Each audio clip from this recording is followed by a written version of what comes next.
The very simple answer is I am busy as heck. I'm flying my butt off. We go through these phases where we'll get really slow and nothing's going on, and then it'll pick back up and it'll be like boom, boom, boom. I got all three of the owners flying, and I'm going to get back to putting up those videos. I haven't stopped. I've been putting up videos for 9 years, but you just have to go with the flow in this. Dahlberg, hey, Northern Illinois. Oh, Gustavo, I am actually in Southern California right now. I'm at, not right at the Long Beach airport, just off of it. One of the owners that I fly, they sponsor some race teams and some of the races for, they do the Formula One type stuff. And so I'm here for that.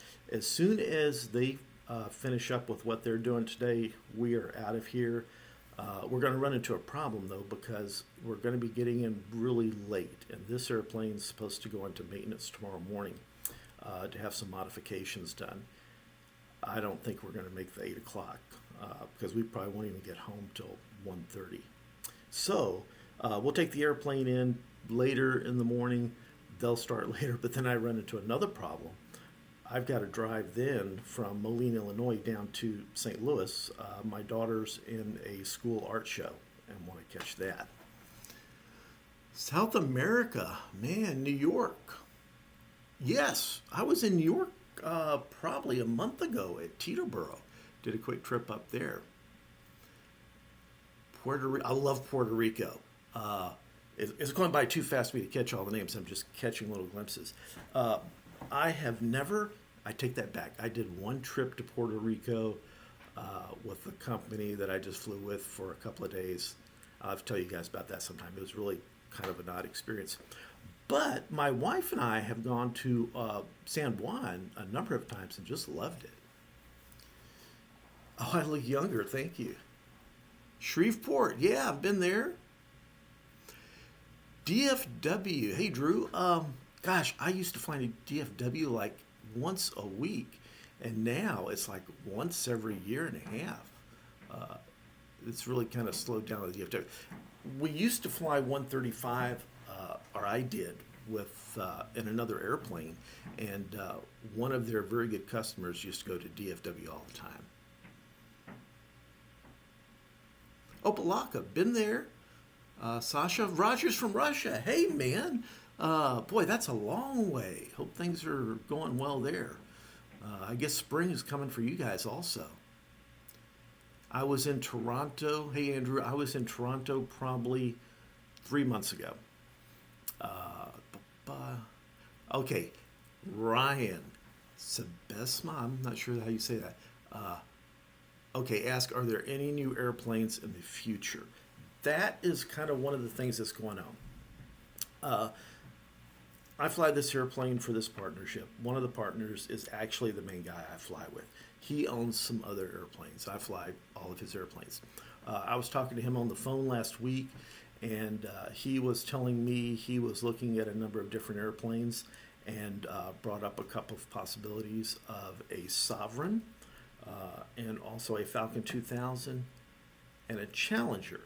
And was asking me, which one I liked and what I thought about it. And the funny thing is, I'll tell you just a little bit about the conversation. He says, "Are you typed in this?" And I said, "No, I'm not typed in that." "Are you typed in that?" Nope. But it doesn't really matter. That can be taken care of. He asked which I would prefer to fly and what I thought about them. And I said, well, the question is, what mission are these airplanes going to fulfill? Because unless you have a mission other than what you normally fly, these planes are kind of overkill, unless you just want one of these airplanes. And he thought for a minute. He said, I just want one of these airplanes. So if he gets a good deal, I may be flying a different airplane or something else in addition. Let's see. Okay. Blake. Hello, Blake. Hey. Hopefully you caught that there. What type ratings do I have? I have to count them. I've got, because I got 9.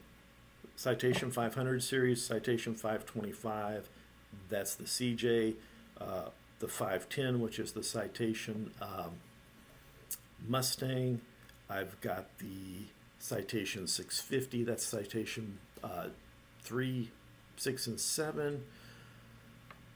What else do I have? I've got another Citation type. I lost count. I got Falcon 20, Falcon 50, Gulfstream 2/3. I'm typed in the Beach King Air 350. What am I leaving off? I think I missed one. But I got a bunch of them. And what's interesting about some of those types is they split off into all sorts of other different aircraft. Do I ever fly to Europe? I've been to London twice when I was flying the Gulfstream. And the first time we just stayed there overnight and we were right back out. The second time we stayed for 4 days and I loved it.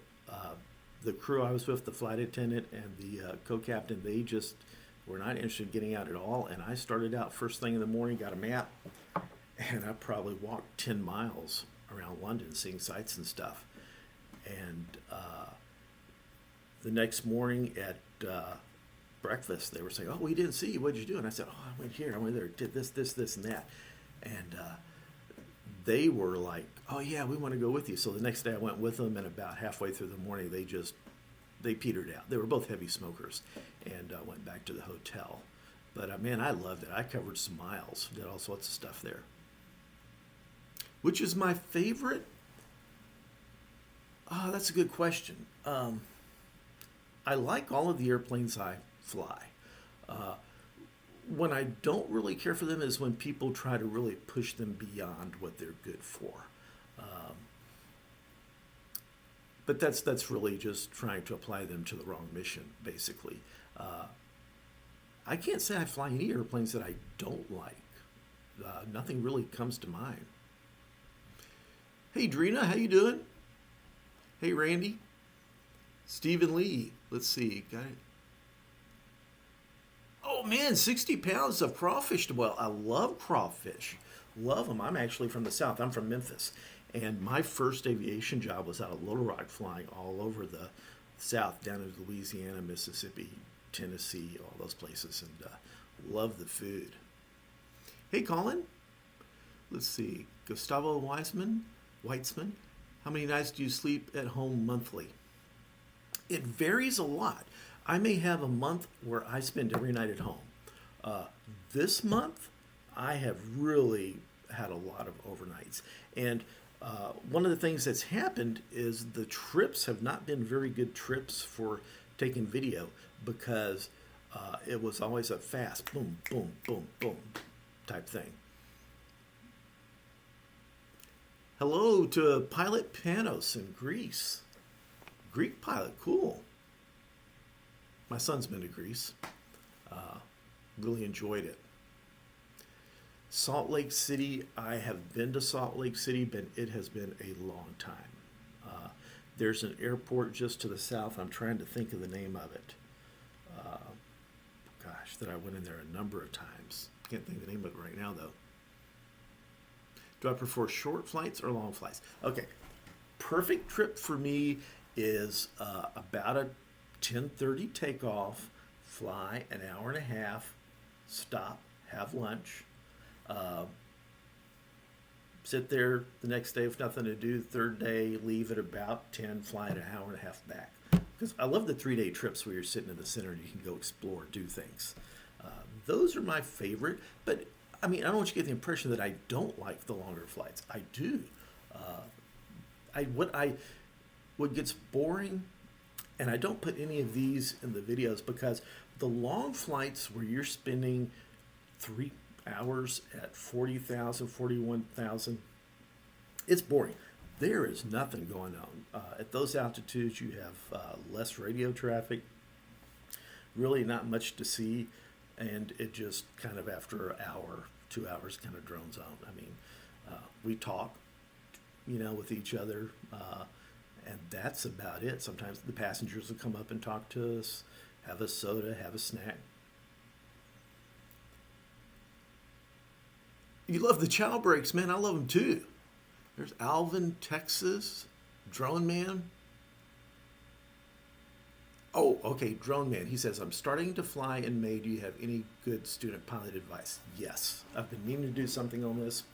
Uh, the first thing I say, and this is really important, but it sounds like it's not that much, is make pilot friends.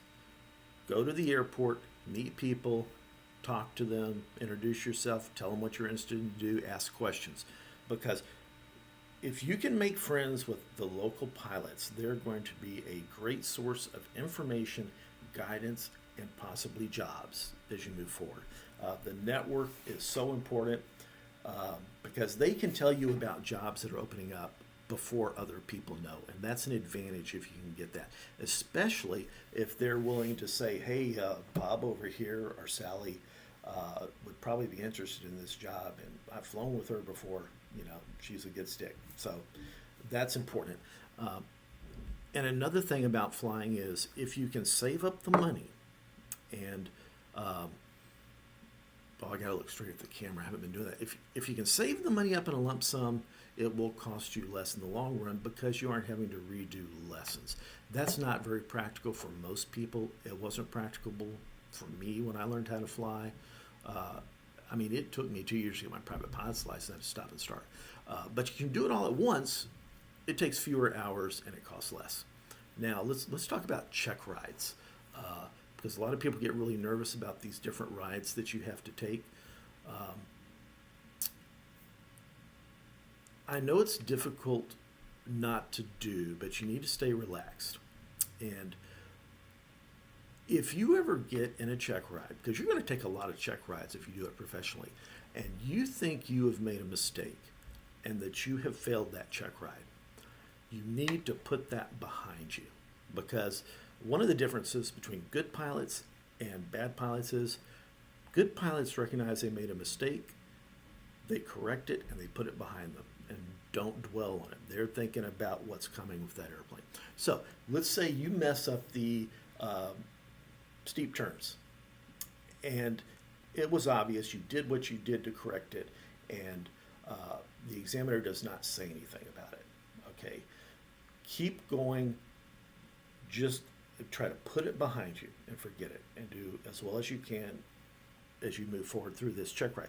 Because the examiner can stop that ride at any point, or he can just wait till the end. If he stops the ride, it's done and you're flying back and you have no opportunity to get the other stuff knocked out. But if you can continue the ride and you've only had a problem with one item, you can knock all that other stuff out and then come back and just spend, 10 minutes showing him a couple of steep turns and you're done.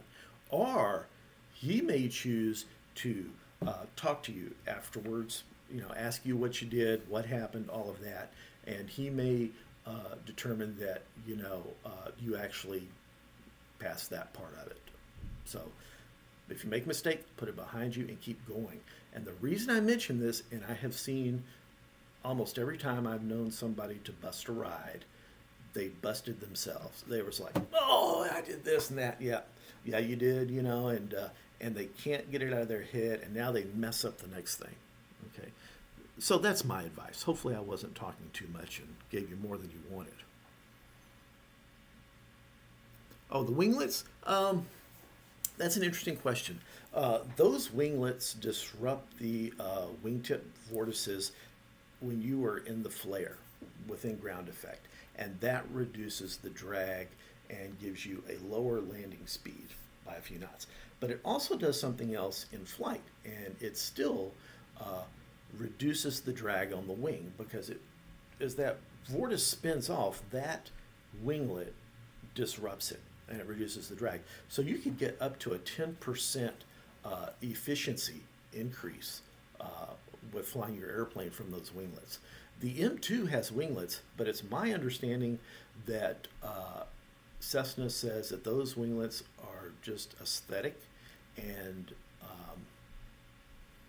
there's no benefit.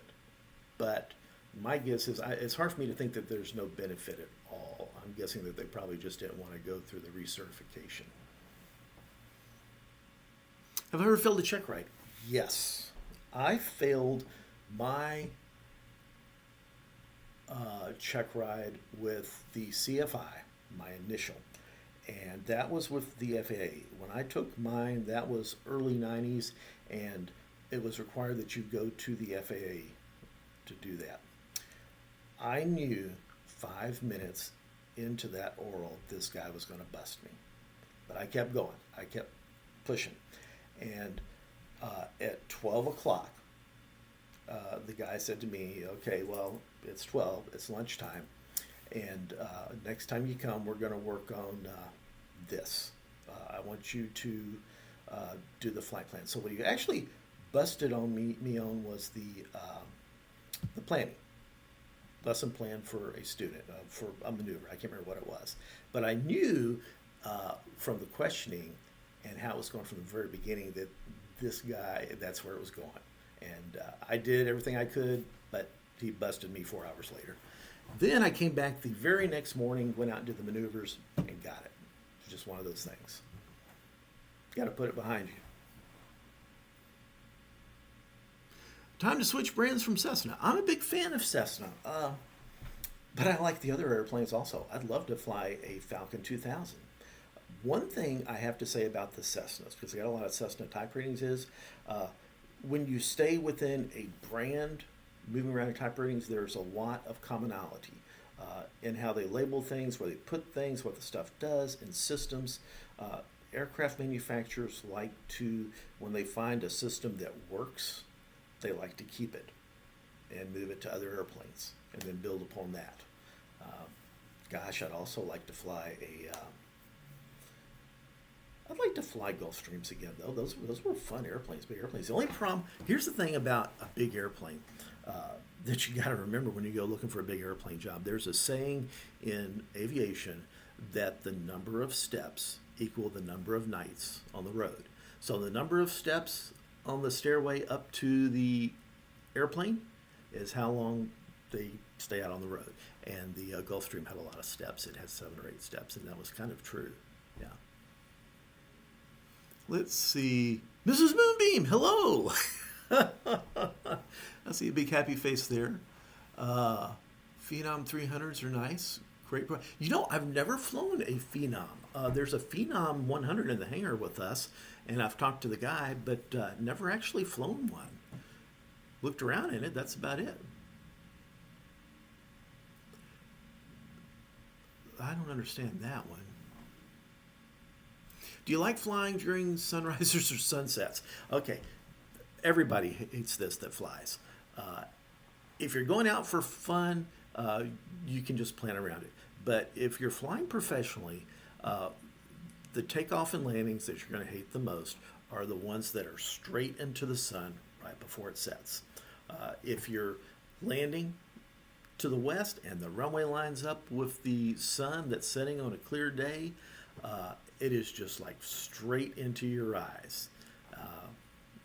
And it just is what it is.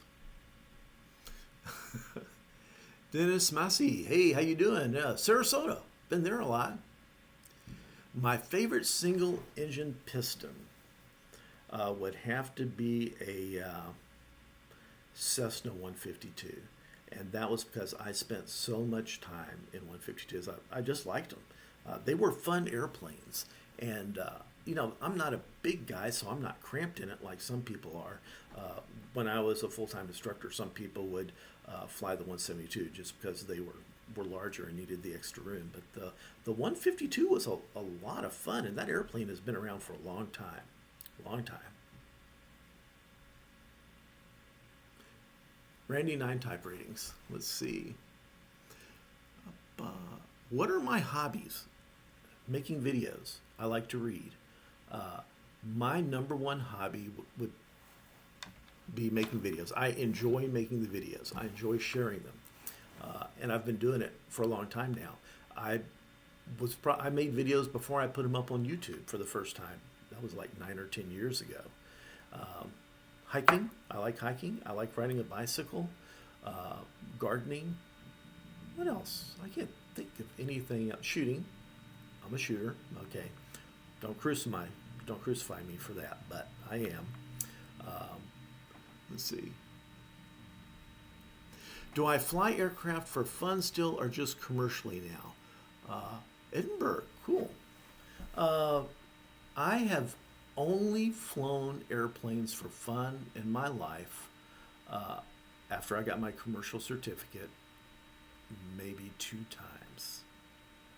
And that is because it's expensive. I will be the first to say flying is expensive. And when you got kids and a family, your money goes to other stuff.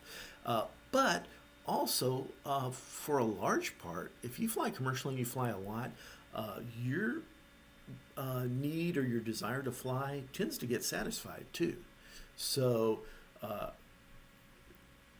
a lot of people that fly professionally will do other stuff when they are not flying. Then some people do. Some people buy their own airplane. I've got a couple of friends that have bought their own airplanes and, go out and have fun with them. My first job as a CFI, I ended up getting my CFI out of Little Rock, Arkansas. And I was at Central Flying Service, and they would not give me a job. So I went to the nearest airport close to them and set myself up. Went in and talked to people there. There was no instruction. One guy had a Cessna 152 for rent, and I said, I'm the instructor. If anybody comes in, they need to talk to me. And I actually built a following within a couple of months and was doing a ground school and was instructing in this 150. And then a couple months later, I went over and talked to the people at Little Rock, and when they found out I actually had a following, it was like they hired me on the spot and said, oh, yeah, come on. But I think the reason they didn't hire me was I don't think they felt like they were staffed up and didn't really need anybody at the time. But I was going to say about that 150, this 150 was really kind of odd, and I've only seen this once. It had a manual clutch in it for starting. So right in the center of the panel of this Cessna 150 was a little T-handle that looked like one of those draw cords on a mower for mowing your yard. And you pull this thing out like that and to engage the clutch manually to get this thing started, and it looked like you were starting a lawnmower in this little 150. The biggest difference between the XLS and the CJ4, and you're welcome, thank you. I've never flown the CJ4 even though I have a CJ type.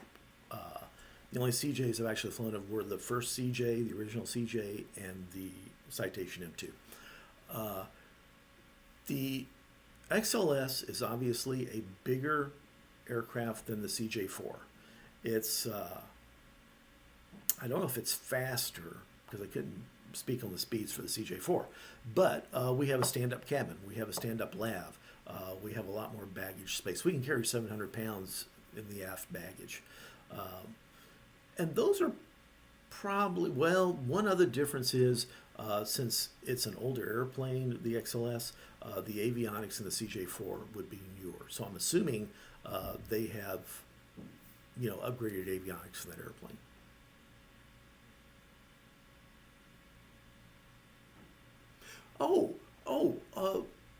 Frank Minnis was mentioning the Challenger 350 being a fantastic airplane for the money, high dispatch reliability.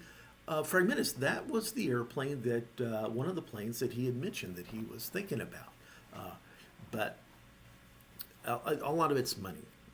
He buys and trades airplanes a lot, and it's got to be a great deal where he feels like at some point further down the line he can sell it again and make some money.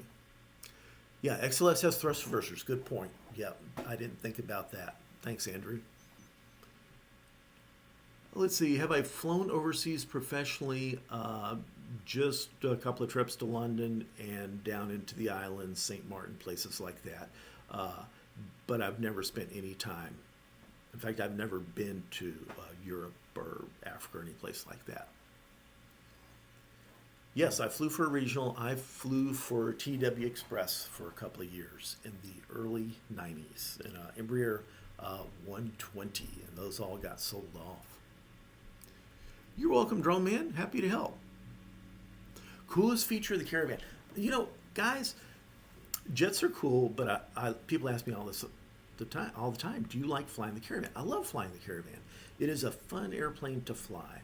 And there are two things about it that I love in the summertime in the Midwest. It's got the coldest air conditioning of any airplane I've ever flown. It literally, I mean, you could hang meat in the back of it and, keep it. So it's got great air conditioning, and the view is fantastic with those big windows up there. You can't beat that. If you like, then you're low. I mean, you can see everything. It's cool. I'd love to own one just to fly around. Been to Austin, yeah. CeeLo, man. Man, I feel bad, man. I never went back to Nashville. I'm not flying anybody right now that goes to Nashville. And, that'll probably change, But, hey, man, I miss you. You got to say hello to everybody down there at Signature Nashville. Great group of people. I used to go there, oh, my gosh, twice a week. And they were always fantastic. What made you want to start flying? My kid's question. Okay. I always wanted to fly since I was a little kid. My dad worked for Delta Airlines, and he worked on the ramp. He was a baggage handler. And we would get passes. And from the time we were little kids, my parents would take us on these trips to visit relatives and fly on the airplanes. The first time I flew on the airlines was, I was 6 years old. It was a big twin-engine Delta turboprop, and I think it was a DC-4. And ever since then, I was in love with it. I loved airplanes. I always wanted to fly. I ended up, though, not going into aviation right after I got out of high school. I didn't do it till after I was married and had a couple of kids. I was always convinced that it was just something beyond my reach financially.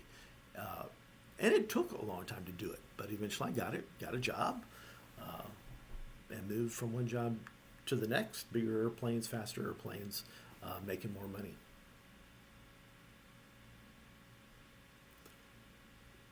Oh, do you like Mesa, Phoenix, Sky Harbor? Yes, I do. I occasionally get to Phoenix. The last time we were there was for one of the NASCAR races. I can't remember exactly when.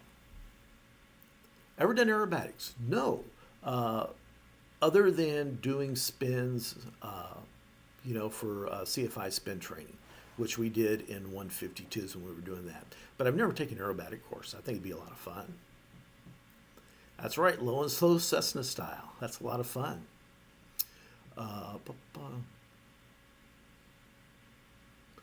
Well, thank you, Alexander Drazo. Greetings to you also. Yeah, you're welcome. Who do you fly? As in, not names, but... Okay, this is an interesting point that has just been brought up, because I never take a video of my passengers. I'm always real careful about getting them in it. I've only got one passenger that I've flown in any of my videos, and that was because this person specifically requested to be in one of my videos. And most of the people I flew knew that I take videos, and they had seen me do it, but I don't think people really realize, because I'd say, oh yeah, you need to see my videos, you need to watch one, but nobody was watching them until one day somebody did, and it was like, oh my gosh, he's making videos. Yeah, I'm making real videos. I guess short films is kind of what they are.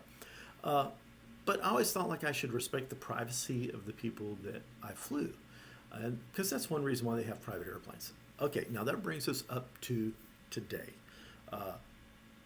In the XLS, there are 3 owners, and so I fly for all 3 of them. And it's either their families or their business that I'm doing all this for. One of those owners is a sponsor of one of the NASCAR races and sponsors a team and a couple of drivers. And so we tend to go to races. That's why we're out here in Long Beach right now. But I had never gone to. We'd always been invited, but I was not a race fan. And I think part of that was just because I had never gone, had never really experienced it. Uh, but then Mike and I, we kind of started watching it on TV while they would be at the race. And this last trip that I did, we had a driver who was with us. He wasn't actually racing in this, but he came up and talked, and I met him, and we talked really quite a while. And actually, that actually got me much more interested. So now I would really like to go to one of these races that I actually have somebody that I can root for and pull for in the race. Let's see. Well, thank you, Artemis Barlos. I appreciate that. Have ever flown into Long Island? No. Nope, sure haven't. Can you fly? What? Can fly? I'm sorry, I don't quite understand that one. Oh, okay. This kind of brings me back to something. I'm on YouTube. I'm on Snapchat, though I don't not Snapchat, but Twitter. I don't do that much on it, though. And I'm on Instagram. Instagram is what I'm biggest on other than YouTube, especially when I get really busy and can't put a lot of stuff up. I'll put stuff up on Twitter because I do the little stories. Not Twitter, but the Instagram stories, and they disappear after 24 hours.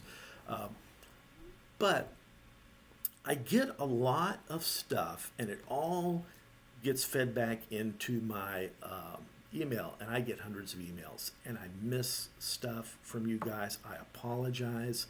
I get invitations, people want to meet me and stuff like that, and a lot of the times when I'm checking email, I'm on the road, I'm moving around, and I think, oh yeah, okay, I'm going to come back to this one, and then I can't remember where it came from or who it was from, and I will miss it, and I just apologize for that. I'm bad at it. Is the Learjet the best performing private aircraft? That's a good question. I've never flown a Lear. I've never even been in a Lear. Yeah. So I couldn't really speak on the Learjet. Sorry about that. Favorite turboprop? I love King Airs. I flew King Airs for years. Flew the King Air 200. I've got a lot of time in that. I've got lots of turboprop time. I would say that professionally, as a job, I enjoyed the King Air 200 the most as a turboprop. And then for fun, or short pickups and stuff like that, it would have to be the Caravan. But the King Air 200 is a great platform. It's a great performer. It's really a lot of fun to fly. And gosh, the 200's been around for a long time. Hello, Hector. Very little international flying for me. Oh, Hector, yeah, you've been watching for a long time. Your little icons are tiny, like this big, as they come up on this little screen. I got this little screen about like this that shows everybody saying hello. Oh, I love the sound of the King Air too.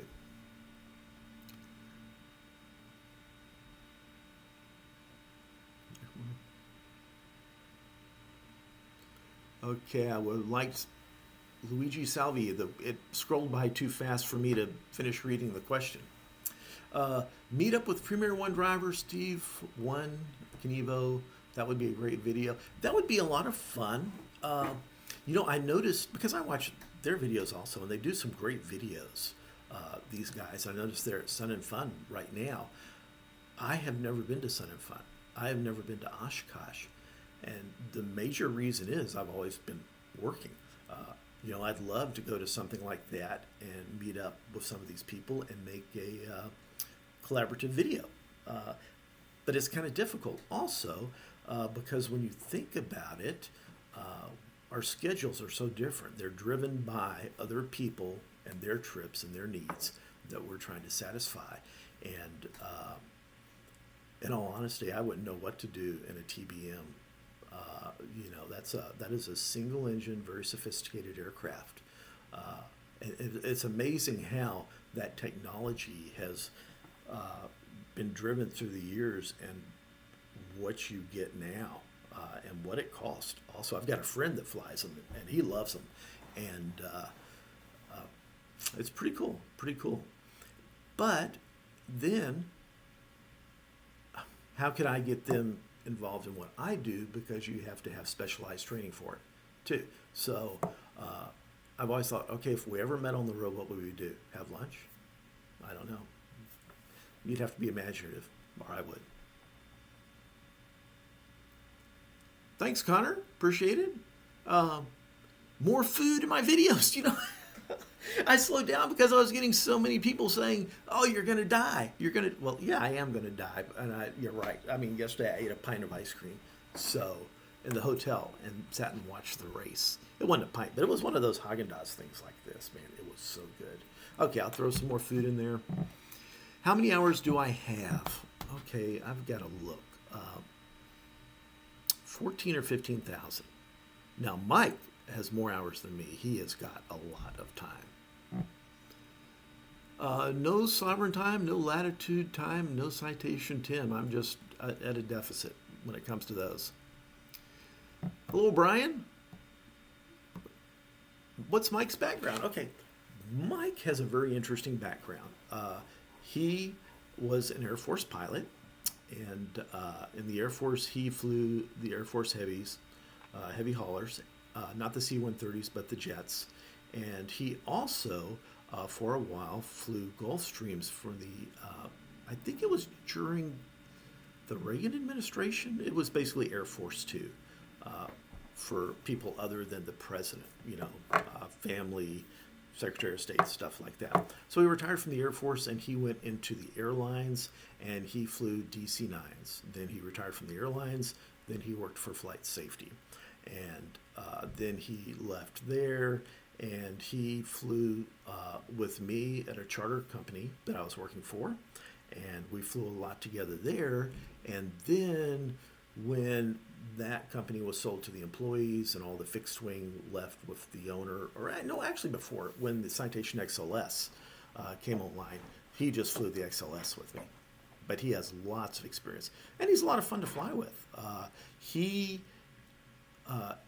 is just a great pilot, does a great job, and he will kind of research the restaurants and things to do if we have time sitting somewhere. And he'll make up a little list, hey, let's try this, and always has great ideas. So we tend to go out together and do a lot of stuff when we're staying in a town. Roger Moore, I'm doing great. Yeah. Tobago, wow, you're way out there. Oh, Mike does have a deep voice. He's got a great radio voice. You're welcome, Pat. My favorite airplane in the fleet. See, I like them all, If I've got to get up out of the seat and take a whiz, I like the XLS because the XLS has a stand-up lav.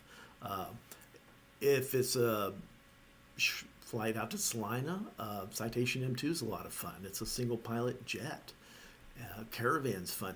I think the truth is I like them all. I don't really have anything bad to say about them. Let's see. Hey, I fly through Pueblo a lot. We were there 2 weeks ago. We started off in St. Louis Friday.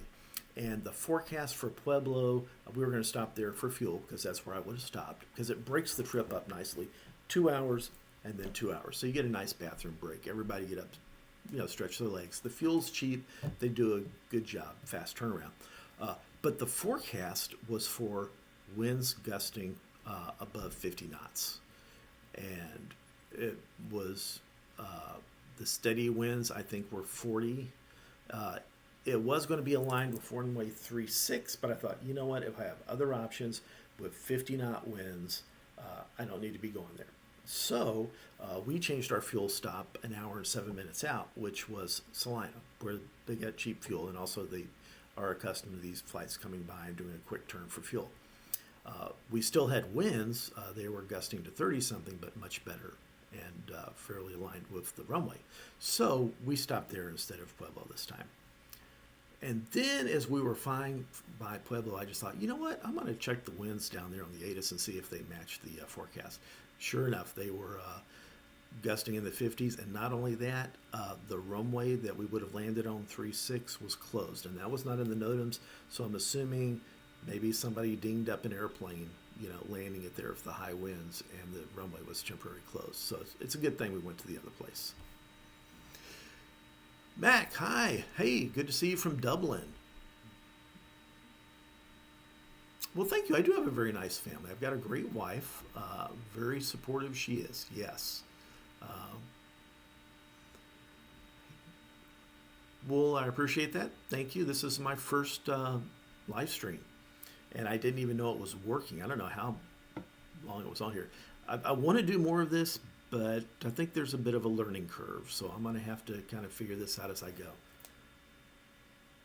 Okay, I'm going to have to go in probably 20 minutes here because I'm meeting Mike for lunch. Let's see. My favorite corporate pie. Oh, thanks, Tim. Appreciate it. Worst. Okay, this is a good question. What is the worst airport I go into on a regular basis? And, a worse airport would be categorized by poor service, rough runway, runway short, or high elevation airport. I would say the ones I dislike the most, but they aren't bad airports. They're well run. I mean, the service is good, but I'm not a big fan of flying into Aspen. I've flown into Aspen a lot, but the problem with Aspen, unless you're flying something like a Falcon 900 with 3 engines, or an aircraft that's really got good performance for high altitude airports, if things go wrong, you could get into a lot of trouble in airports like that. And I mean, just do a look on the internet and look at it, because for us, Aspen is it's one way in and one way out.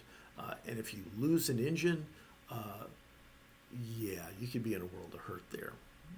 So, and it was the Gulfstream, I think, that went in there after dark.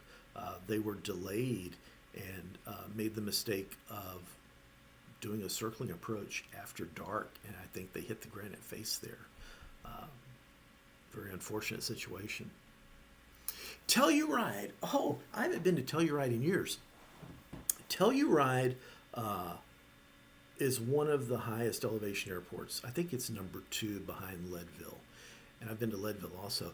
But the funny thing about Telluride, if you had never flown in there, was that the approach into the runway and the departure into the runway were both 50 feet higher than the center. It was a bowl. And what would happen, not only was it a bowl, it was on a mesa, and it was kind of close to the edge. So if you had high winds and it was hitting that mesa perpendicular to the runway, the edge, the wind would tend to go up and then fall and come back down towards the center of the runway. So with stronger winds, it was a very tricky place to go into. And I don't know how many times I watched people go around because they couldn't get it down on that runway and the winds were giving them problems. But as you are in the flare with that 50-foot drop, the runway is falling away from you as you're flaring. And then all of a sudden now the runway is coming back up to meet you. And so it was a challenging airport to go into. I have not been in there since they have redone the runway. And my understanding is that they took a lot of that bow out of it. Let's see. Thoughts on online ground school? Or oops, it disappeared. I wouldn't have any problem doing an online ground school. I think it really depends on how you best learn. A lot of people have no problem learning on the computer, and that's great. But then other people do, better if they actually have an individual in there that they can ask questions. A ground school where you have a person. And that actually kind of leads into another question I get asked a lot. I just made this arbitrary connection here. I met a guy, he was just outside of Kansas in an airport about 2 months ago. And I was sitting there waiting for my passengers, and he had just finished up a ground school. And I started talking to him, and we talked, and talked about doing ground schools because I used to do the ground schools and flying. And he was 85 years old, and still flying for a company full time. And then on the side, he had a side job doing ground schools and instructing. And I bring this up because I do get asked by people who are going into aviation late how long they can fly. It depends on what you go into. If you're in 121, airlines, anything like that, the age limit is 65. At 65, you're done. But if you go into the corporate world or charter, there is no age limit. And as long as you can hold a medical and you're doing a good job, from what I've seen, a lot of places will keep you on. So it really just depends on the company that you're with. When I first started flying with a charter company, we had one of the captains that I was flying with on a regular basis was 80 years old. And he was flying King Airs. This captain, retired military, and he did a great job. You know, I learned a lot from him. Hey, Curtis SAC, you know what? I didn't even know live stream had a like button. So, or does it have a like button? I don't. Maybe not. I don't see anything on this end. Let's see anything. Okay, an angle of Nate's random videos ask, what is an angle of attack indicator? First of all, I guess you got to know what an angle of attack is. And I'm going to try to make it as simple as I can. If this is your wing and here's the airflow as you're flying through the air, as that wing tips up, the air will follow it, okay? But it's coming up at an angle that's measured, and it will eventually get to the point where the air cannot follow the wing anymore, and it will separate, and that's where the stall is. So that angle is actually measured by an angle of attack vane, and it comes up as a gauge or a light on the panel, and it will show how much lift that wing is generating, and it will show you approximately where you're going to get that separation, and the stall will occur. And there are different types of indicators. Some of them are a gauge with it actually goes this way, with a needle. And I'm pretty sure it will show you where ref is, which is the speed that you would be coming across the numbers. And it will show you where your stall barrier will activate just before the stall, or where you'll get a stage shaker or a horn or something like that, and then it'll actually show you where the stall will occur. So you can use that if you don't have a specific number for ref, you can use that angle of attack to let you know how much lift that's generating, because it will approximate with the airspeed that you're landing at and the flap setting.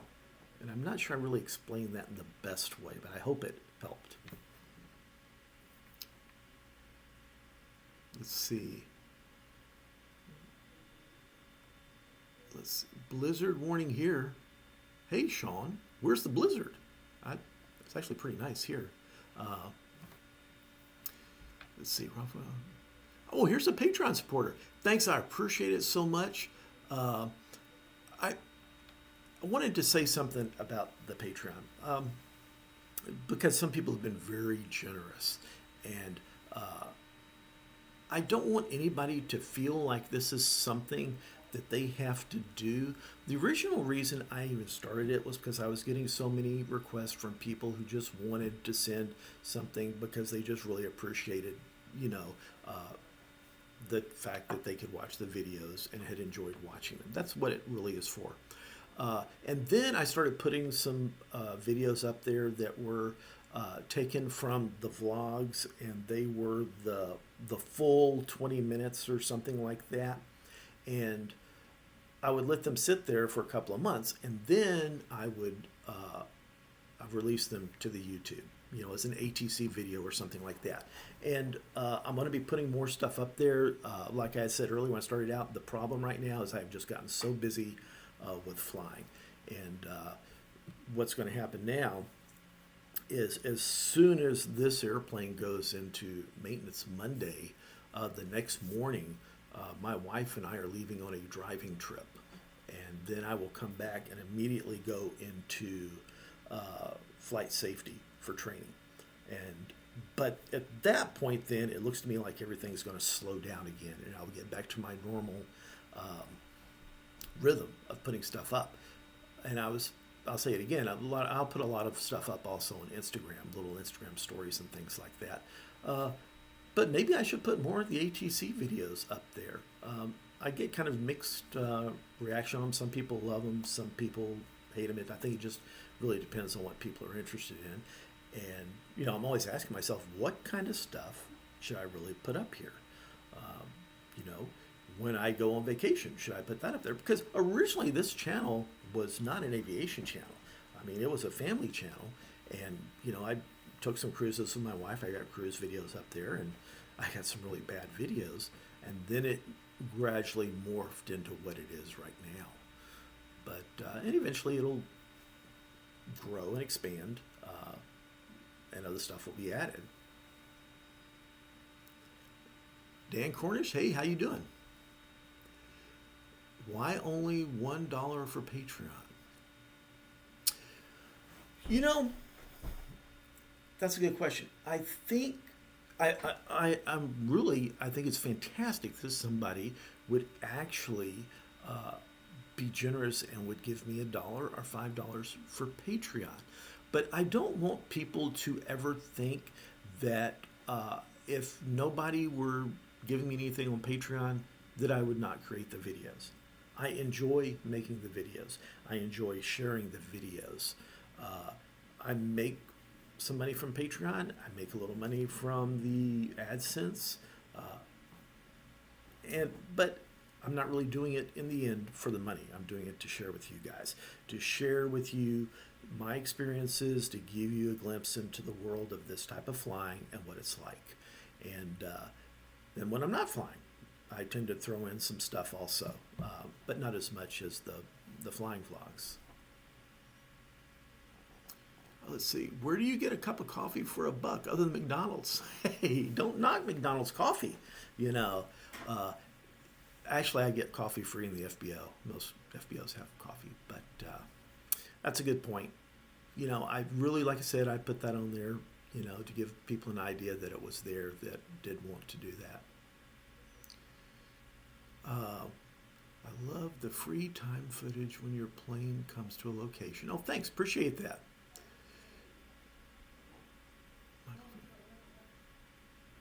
Yes, they do. I think there's a lot of value in the ATC because you can learn. And here's the one thing about the ATC, and this is what you're going to find also once you actually get out there and start doing it. Because people as students that are learning the ATC stuff, it's very difficult. You're in a stressful situation. There's a lot of noise, and you're not used to this, and it is so easy to miss things. And I was there. And then when you're training, you may be flying different airplanes with a flight school, so now you got to remember the call sign and be able to catch that. But the biggest thing you're going to find after you do it for a while and when you're doing it professionally is knowing what the controller is going to say before he says it. The more experience you get, the more you're in tune with what's going on, your situational awareness, and what that controller is going to say before he says it. So right now, I almost always pick up the N number, and as soon as I do, it's like, okay, what's he saying? And he's going to give you either a heading, an altitude, or a speed. Other stuff also, but those are the three major things, and they should be listening. You should be listening for those. And an advantage of that, once you pick it up also, is you will immediately catch something if a controller says something that does not sound right. Because pilots make mistakes, and so do controllers. And really, they are working together, and hopefully if one makes a mistake, the other one catches it. But headings can be misspoken, different things like that. If you ever have any question or it doesn't sound right to you, don't hesitate to query the controller or ask him to explain it or to repeat it. They expect you to do that if you don't pick it up right away. I have been in the situation where I've flown with people. a couple of times that just absolutely hated to ask a controller to clarify something or to repeat something because they thought it would make them look unprofessional or something. It's like, screw that. You can throw that out the window. I don't care. I want to make sure that I got it correct. I want to make sure that, we know what's going on and he knows what's going on. So, don't ever let pride get in your way if you want to find something out from a controller. And he doesn't want you to let it get in your way either, because if you're not sure, he definitely wants to make sure that you've got it right. So just remember that as you're training, regardless of what somebody else tells you. Let's see. Greetings from Switzerland. Thanks, Nicholas. Appreciate it. Okay. I have really had a lot of fun doing this. Gosh, it's been almost an hour. Hopefully I can turn this off and it won't just drone on. But I got to meet Mike for lunch, and we got to clarify some stuff on what we're doing this afternoon. So thanks, everybody. I appreciate all you guys watching. You guys that are flying, be safe out there, and treat each other well. Thanks. Bye. See if I can end it.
I'm still on. Oh, gosh. Okay, guys, I am such a doofus. This is so new to me. I'm sitting here calling Mike. No, my wife. Okay, how do I end this thing? Okay.